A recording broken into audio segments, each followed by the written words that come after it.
till my day is done. Gonna work until my day is done. Gonna cease from sorrow. There will be no tomorrow. I'm gonna work until my day is done. Gonna work till my day is done. Gonna cease from sorrow. There will be no tomorrow. I'm gonna work until my day is done.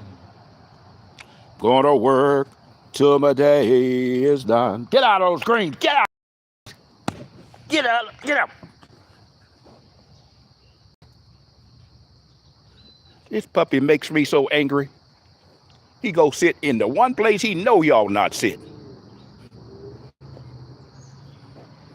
All these places he could sit in the ground, he go sit in my greens. Boy, that's frustrating. That's the way people are. That's the way the devil is. Do the one thing don't supposed to do. The children of Israel, God told Adam and Eve, they could eat of anything in the garden except the one tree, and they went and ate the one they was told not to eat. That's just ridiculous. When people are disobedient and disrespectful. And animals can be the same way. We can learn a lot by observing animal behavior sometimes. I was singing a song and the dog got me upset this morning. Trying to raise some greens. There's several things going on. I got to get my soil right. But the greens are kind of coming along a little bit. The dog went and sat right in them. Got all these places to sit in the grass, a lot of places. He goes sit to one place he know he ought not sit, seem like. That's the way people do sometimes. Do the most contrary thing imaginable.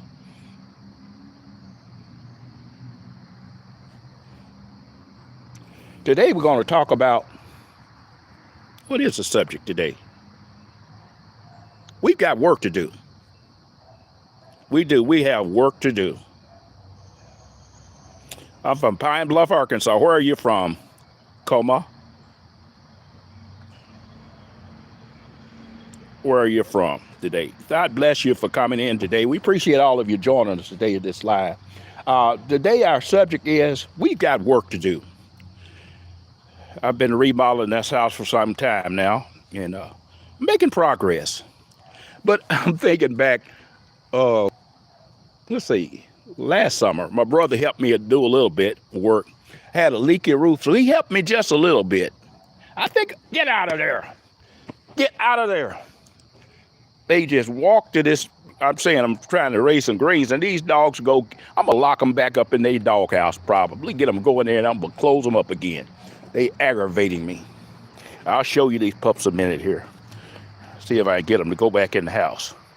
Come on, boys, now y'all back in the house. Go on in there. Go on in. Trying to get them to go in the house. Go in the house.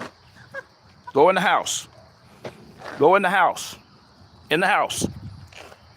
You're not going to get anything till you go in the house. And you're not going to get anything when you go in. Go in. In the house.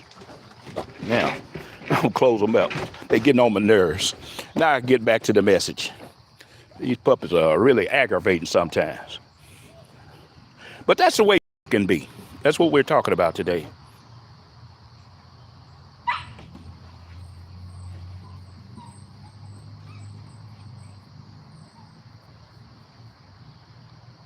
Where are you from, little show?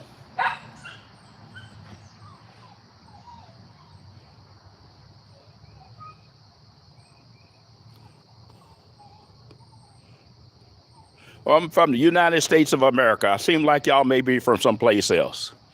May have a little bit of language barrier problem. But anyway, we thank God for those who are here today. We're here to talk about, we've got work to do.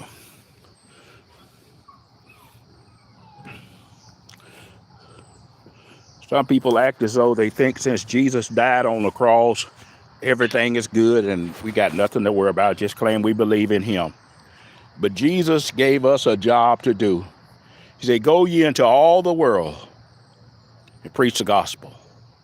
Spreading the good news of Jesus Christ, our Lord and Savior. Making disciples of those who will believe. We got work to do, y'all. We can't be complacent. We can't just sit back and say it's all done, it's all finished. Nothing to worry about, nothing to do. We've got work to do. As I was saying, my brother, he helped me work on my house some last summer. I had a leak. I might have asked him to help me, but he showed up a couple of days, maybe 3 or 4 all total. Not going to discredit what he did. It was helpful. And as I was making progress, I still needed some more to finish it. We worked hard a couple of days, and then he didn't show up no more. It wasn't finished. It still had a leak. We got most of the major leaks fixed, but there was still a problem. And he didn't show back up to help me. Hey there, Brucelle. Son of the loose, too. I don't know what that means. Anyway, he didn't show up anymore. And the roof kept leaking, kept having problems. And he didn't show up anymore.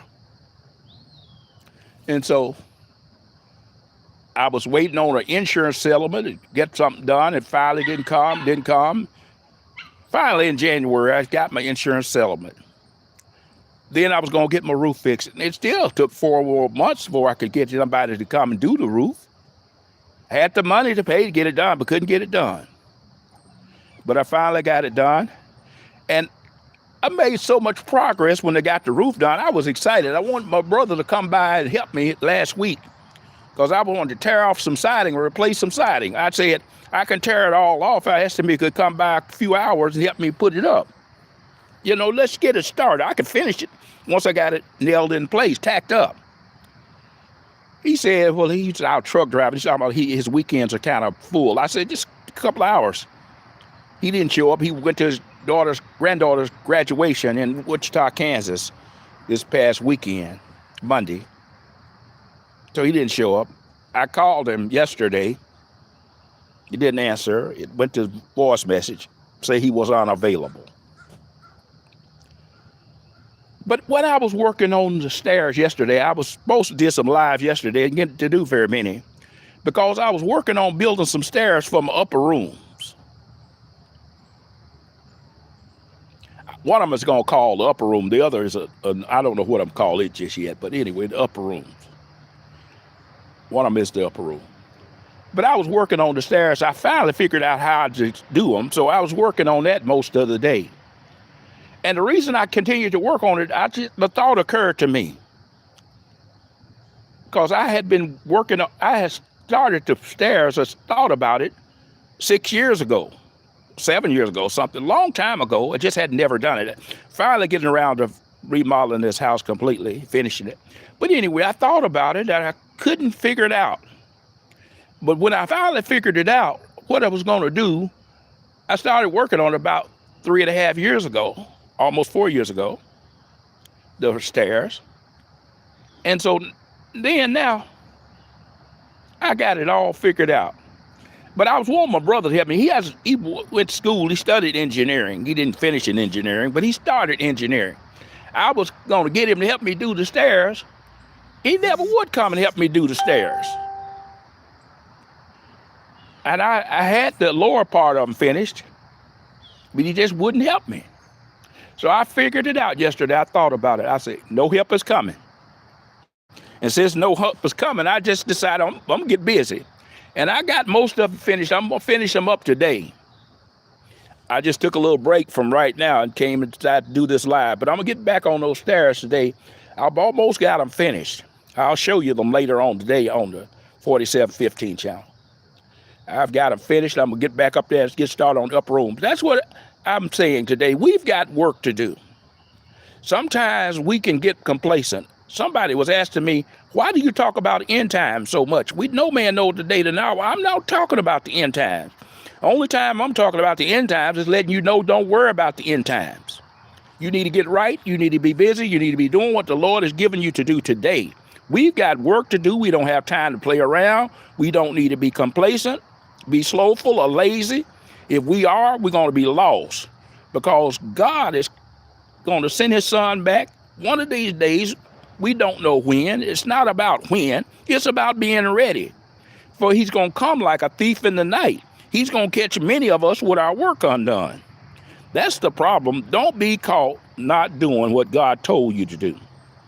We need to be busy, be sincere in serving and pleasing him. Good morning, John. Glad you're with us today. So we're talking about working while it is day. The night's going to come when no man shall work. And the thing is, see, what I was trying to tell people concerning end times and all that is this. When I say the last days, or these are our last hours, we only have a couple of hours here on earth the way God measures time. 1,000 of our years is one day with God. No man has ever lived 1,000 years. Methuselah lived 960 years, 69 years, and he died.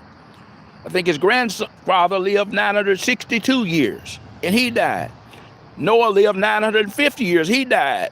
Adam was only 932 years of age, and he died. So no man has made it 1,000 years with God, and we need to quit acting as if we have a lot of time. Now, those people back then, they did have a lot of time, hundreds of years. According to the scripture, we don't have that kind of time.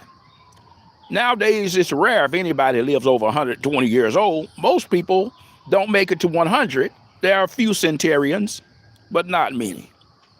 My mother, she used to love to sing the song, says, I'm trying to make 100. 99 and a half won't do. When my mother turned 96, I asked her, I said, Mother, do you want to live to be 100? She said, no.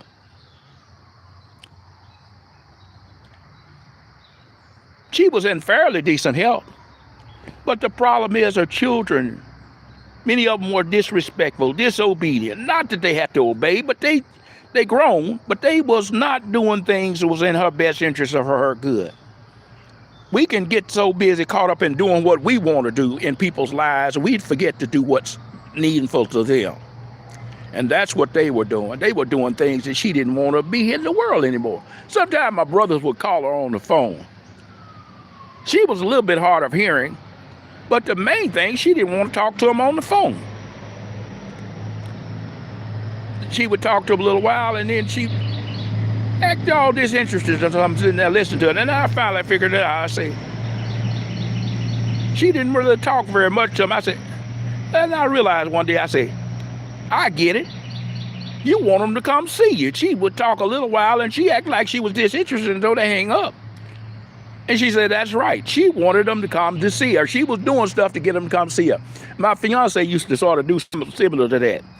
She claimed she missed her children so much, she'd want them to come see her. She want them to do, but they wasn't doing right. The problem is, if people ain't doing right, why you want to see them? That's what I'm saying. Why do you even want to see them?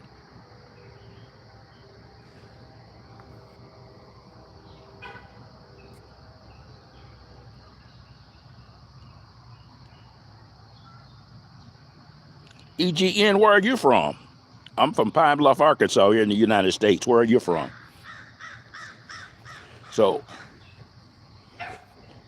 I did a little short on 47:15. It says, listen to the devil. Y'all hear what I just said? Listen to the devil. If you listen to the devil, he'll tell you what he's planning. He'll tell you his schemes and his plots against you. Some people call that discernment. But that's not discernment. The devil will tell you what he's doing. Discernment would be when you learn to listen and understand to decipher it. Well, God bless you there from South Africa. So glad you joined us. Is it morning or afternoon there in South Africa? Need to know what time y'all on so I'll know when to come on to be an encouragement to you. But listen to the devil. He will tell you what he's up to. It's okay to have a conversation with him. Just don't obey him. Don't yield to his lies and his temptations. You don't want to entertain him for long, but you got to listen enough to know what his plans are. Sometimes the devil will tell you stuff and you think, oh, that person's just playing. That person is being used by the devil. Okay, it's afternoon there. God bless you. Good to know that. It's 4 o'clock there. Okay, all right. 4 o'clock p.m. our time. Or your time. Okay, God bless you. So that's what we're talking about today, knowing the tricks and the plots of the devil. And we've got work to do. We got to be busy doing what the Lord has called us and put upon our hearts to do. I'm going to only be on here about another 10 or 15 minutes. Like I said, I've got work to do. We all have got work to do. When Jesus was caught up to go back to glory, the disciple was standing there gazing into the heaven. And the angel said unto him, why do you stand here gazing? This same Jesus that is caught up from you, he shall return in like manner. The Lord is going to return one day soon, but we got to be ready. It is not about trying to say we know the day and the hour. I'm not talking about that. I'm saying to you, you got to be busy doing what the Lord has called you to do. Don't think you can just sit around and you got nothing to do, because Jesus did it all. Jesus gave us work to do. He said, pick up your cross and follow me. As Christ suffered, as Christ lived in this world, we're supposed to do likewise. Don't let nobody deceive you. You finally got your dog sleeping? Well, that's good. I got 2 new pups. I just put them back up because they was getting on my nerves. I've tried to plant a garden here, and this is what I call my prayer garden. I hadn't got it fixed all together yet, but I'm working on it. I'll show you. I got a big space here. This is going to be my prayer garden. That's the little dog house over there. I got to put a roof on it, but I close them back up inside of there. All this is but backyard. I'm going to make it into a prayer garden. These are some greens I'm trying to grow. They might do something. I don't know. I got to get my soil right. I'm going to get it right before this year is out. Those are some, I'm going to show you. I got some Irish potatoes planted over here. They're coming up. They're doing really well. I planted some greens and some other things on this row, and it hasn't done anything yet. I'm going to plant some new seeds later on. It may have been the season may have been, well, we didn't get any rain for almost 3 months hardly here. So that was a part of why things didn't come up and do well, I think. Okay, somebody else from West Africa. God bless you. Truly, this is an international ministry. It reaches around the world. Have people from Africa, France, England, Canada, Vietnam, lots of places all around the world. These are the Irish potatoes I planted. See, they're nice plants. And the reason they're short now, I took and put some dirt up around them. They say you're supposed to heal them up and they'll produce even more plants. This one here, I had it healed up real good, and it's already grown up pretty tall again. I'm gonna have to put some more mulch and stuff around it to heal it up some more. It'll help them produce more potatoes, they say. So I'm gonna heal it up some more.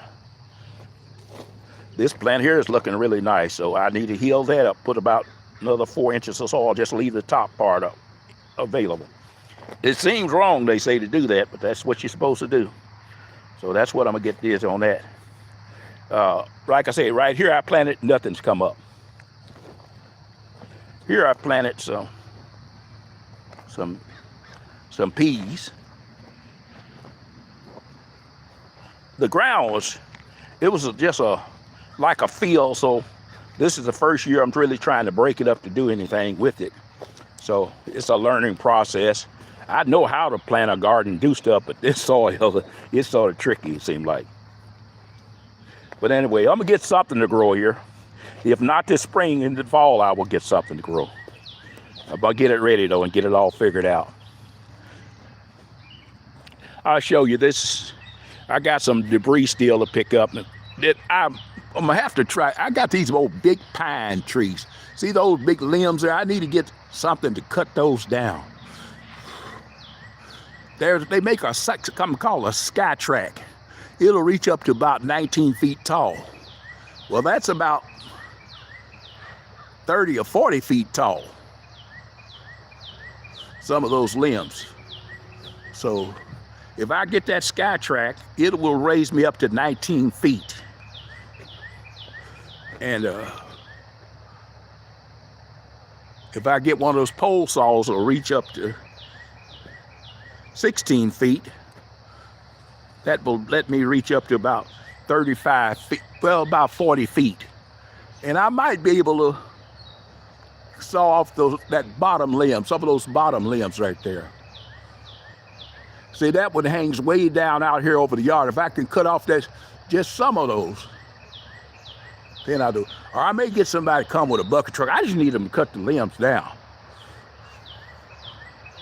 I'm gonna find me somebody. I need to find somebody with a bucket truck to come and just cut the limbs. I will remove everything. I just need them to cut the limbs off. It really won't take them but a couple of hours to do it. But anyway, we'll see. I'm gonna flip the camera back around. I think I've shown you enough there. But like I said, I'm gonna be on about another 10 minutes at the most, and then I'm gonna have to get back on those stairs and get back on the upper room. So we got work to do, y'all, spiritually and naturally. So we got to be about our Father's business. We can't just sit around and do nothing and think everything's gonna be fine all by itself. If you don't do your part, nothing gets done. And so I've been waiting on my daughters to help me. I got a lot of cleaning up to do inside the house.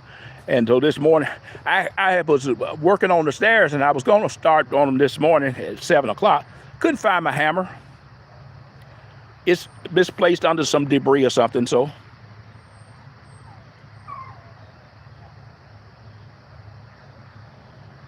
So I decided, well, since I couldn't do that, let me just start cleaning up. I started cleaning up. Then I found 2 other hammers. Didn't find the one I was looking for. I bought 2 new hammers. Right now I can't find either one of them. One of them I had used yesterday. I'll be able to find it later on today.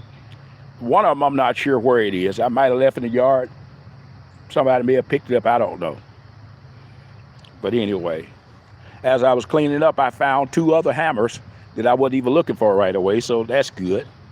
So I'm gonna get back in there and get started on those stairs and the upper room and stuff. But the thing guys I'm saying is that I wanted my daughters to come help me. Now I don't have any kind of relationship with them at all. And I give up on them helping me or doing anything. The Lord blessed me to get the roof done. My daughter, she came to Arkansas. I thought she claimed she would come. She came back, moved back to Arkansas, Pine Bluff. And she claimed she was gonna help me. She stayed with me for a month and she didn't do nothing, didn't buy no food, didn't do anything, didn't help me fix or do anything. She sold her house. She had enough money. She could have helped me fix the whole. I got my new roof put on. Let me show you the new roof. See, I got a brand new roof put on there just a week ago on Sunday. I got a brand new roof put up on the house almost 2 weeks ago. I've got to get this painted around here, and they got some old debris to clean up stuff. But she sold her house and moved back to Arkansas and then moved out. Went and bought a house 5 blocks away from me, not much better than this house. Spent a whole lot of money on it. She could have helped me fix up this house, and she could have had her own private interest, because this could be divided into like a house and an apartment. This back section could be an apartment with a separate entrance. But she could have had her own place, her own separate interest. But she went and bought a house. She wanted her sister to move back to Arkansas. Her sister was living in California with her daughter. Then she subsequently wound up moving back to Tennessee, and then she came back to Arkansas. She built the house because she bought the house because she wanted a place for her and her sister to stay. All concerned about the wrong things. Now her sister done came, stayed with her a little while, and they had a falling out. Now she done left, I guess. So that's just the kind of mess people get into when you don't walk according to the truth. My favorite scripture in the Bible used to be, and I think it still is, I've gotten back to that. Proverbs 23:23, it says, buy the truth, sell it not. Also wisdom, instruction, and understanding. Too many people don't walk in truth. They don't buy the truth. They'll they'll pay attention to anything and everything but the truth. Matter of fact, one of the things I want to talk to you about, do a live talking about this. Some of these I'm going to start putting them out as premiere videos and stuff, and for members only, because some things you can't share with everybody. One of the things I'm going to talk about is on the 4715 channel tonight at 8 o'clock Central Time here in the USA, is that the things a seer can and cannot see. Things a seer can and cannot do. The Lord can show me many things, but he don't tell me to tell everybody everything I see. He don't tell me to share and give that to everybody. And I asked somebody one time, I said, if you're going the wrong way, what you want me to tell you? And they say, I don't know. Well, if you don't know whether you want to know the truth or not, it's going to be hard for me to tell you. It's going to be hard for me to help you if you don't even know if you want to know the truth. If you're going the wrong way and you don't want to hear it, why am I trying to tell you something you don't want to hear? I need to save my time and not waste my breath. As you come in, please hit the like and subscribe button. That lets YouTube know people are watching and interested in what we're talking about here today. I thank God for you who are here today. I'm not going to be but another about 5 minutes here on this one today. I will be back hopefully tomorrow around 9 o'clock at the same time. I'm going to start trying to put the notices up. As I say, please hit the like and subscribe as you come in. I'm going to be on about another 5 minutes. But I'll be back on tonight on my other channel. I got to put it in the description, make sure it's on all of them so you'll know how to find all three of my channels. Robert Blackwell 4715 is the other channel, at Robert Blackwell 4715. And this channel is at Robert Blackwell 258. And the other one is Words of Deliverance -71 at Robert Blackwell Words of Deliverance -71. So please like and subscribe all three channels so you can stay abreast of all the things we're trying to say and do to encourage you. On this channel, we're going to start putting into this. Look at my playlist. I've got some on there called, let's see, Health 2026. It's where I'm posting things that medical researchers and doctors and other people have said. Things that will help you. Something about plants 2026. Things will help you in gardening. Things will help you in concerning your health. Those are playlists. Check them out. The only things will be helpful to you. Things that I have found in my research that have been helpful to me. And I put them in a playlist so that if you go on my channel, you can find other helpful information that's not just from me only. This is not just only about religion. It's about things that help you and support your life.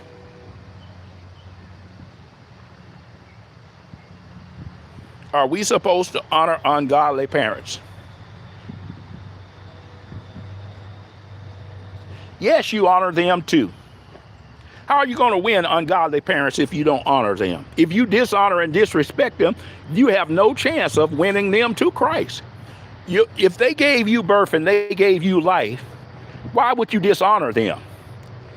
You honor them. You don't obey them in wicked things they tell you to do. You don't be like them. You don't do anything that dishonors God, that discredits God. But yes, you honor those who are due honor because they gave you life. If there's any goodness in you, it came partly from them. There was some good in them. I raised children. I told them. Now they diss me. I got 3 children. I don't consider myself to have children anymore because they're disobedient. They don't love God.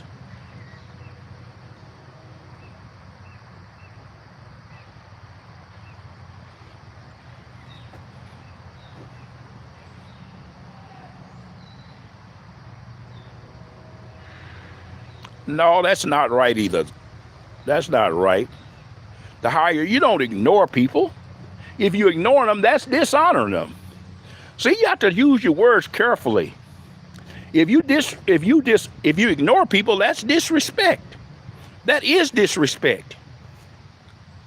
I used to go visit my mother and daddy. They treated me horribly. I felt when I was a child growing up sometimes. And when I used to say, sometimes I would say, I'm never going to forgive them for what they did to me. And one day as I was getting ready to walk across the college campus, the Lord spoke to my heart. And he said, are you so miserable that those people treat you so bad you can never forgive them? And instantly the Lord gave me the spirit of forgiveness. I said, wait a minute, I like myself. I'm pleased with the way I turned out. And so I said, I forgave them. And I was amazed at the weight it lifted up off of me. Because when you go around with hatred in your heart, or animosity in your heart, and that's what it is, when you're ignoring people, that's hate, that's disrespect. That's malice. That's all kind of stuff that you don't need in your life. And the scripture said, let us cast aside every weight and every sin that so easily beset us. So when you forgive people, you free yourself. But when I got married, I used to go visit my parents almost every other weekend. And my wife said, I don't know why you come down here all the time. You don't even talk to them. I said, I don't have to talk to them. I just have to make sure they okay. I wasn't ignoring them. I wasn't neglecting them. Ignoring somebody is neglect. Neglect is disrespect in the worst form. When you neglect people who need you, you should be an example. You should be a help to them. But if we ignore people, if we start ignoring everybody we don't like, or everybody disrespect us, or everybody that treated us badly, we'll wind up all alone in the world. And a lot of time, I don't have a lot of friends. I don't have a lot of people in my life. It isn't because I'm not friendly. It isn't because I don't care about people. But the fact is, I don't ignore people. I don't disrespect people. But if they fund for foolishness, I don't participate in that.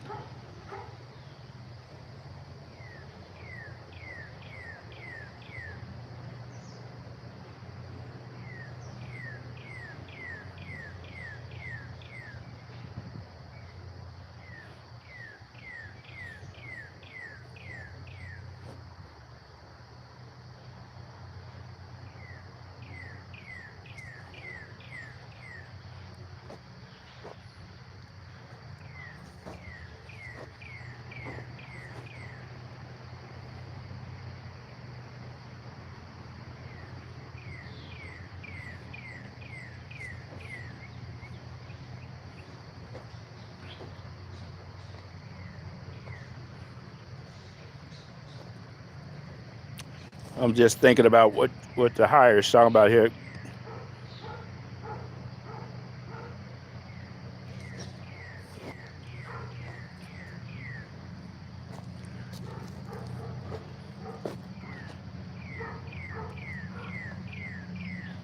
As I say, the higher, you got to use your words carefully. When you say indifferent, that's the wrong word. You can care about people, you can be concerned. To say you indifferent means you don't care.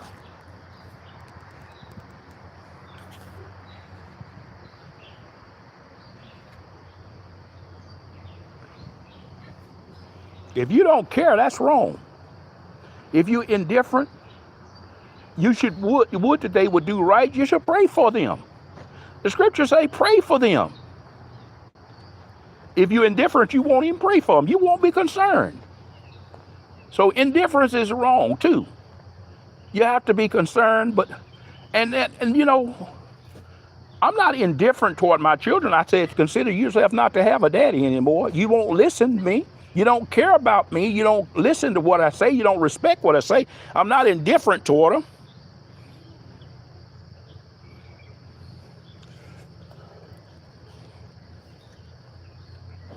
There are people in my life and family that I don't speak to, I don't deal with. It doesn't mean I can understand you have to create a certain amount of distance. But my brothers, in the past few weeks, I've had 3 of my brothers to call me. I know I can't trust them. I know I can't depend on them. I can't rely on them. But I talk to them. I'm not indifferent toward them. I care about them. But I don't spend a whole lot of time praying about them because they're going to do what they want to do. They're going to do what they do because that's what people do. That's what my fiancée used to say to me. She said, you're a grown man. Do what you do. Do what you want to do. No, I said, I can't do what I want to do. I can't just do what I do. I have to make sure I'm doing what's right and what's pleasing in the sight of God. So when I say today in this message, we got work to do. We really do. We need to be putting God first and seeking Him, not just doing things that please ourselves, not just doing what we want to do. Everybody wants to do what they want to do. Very few people want to make sure they're doing what's pleasing to God.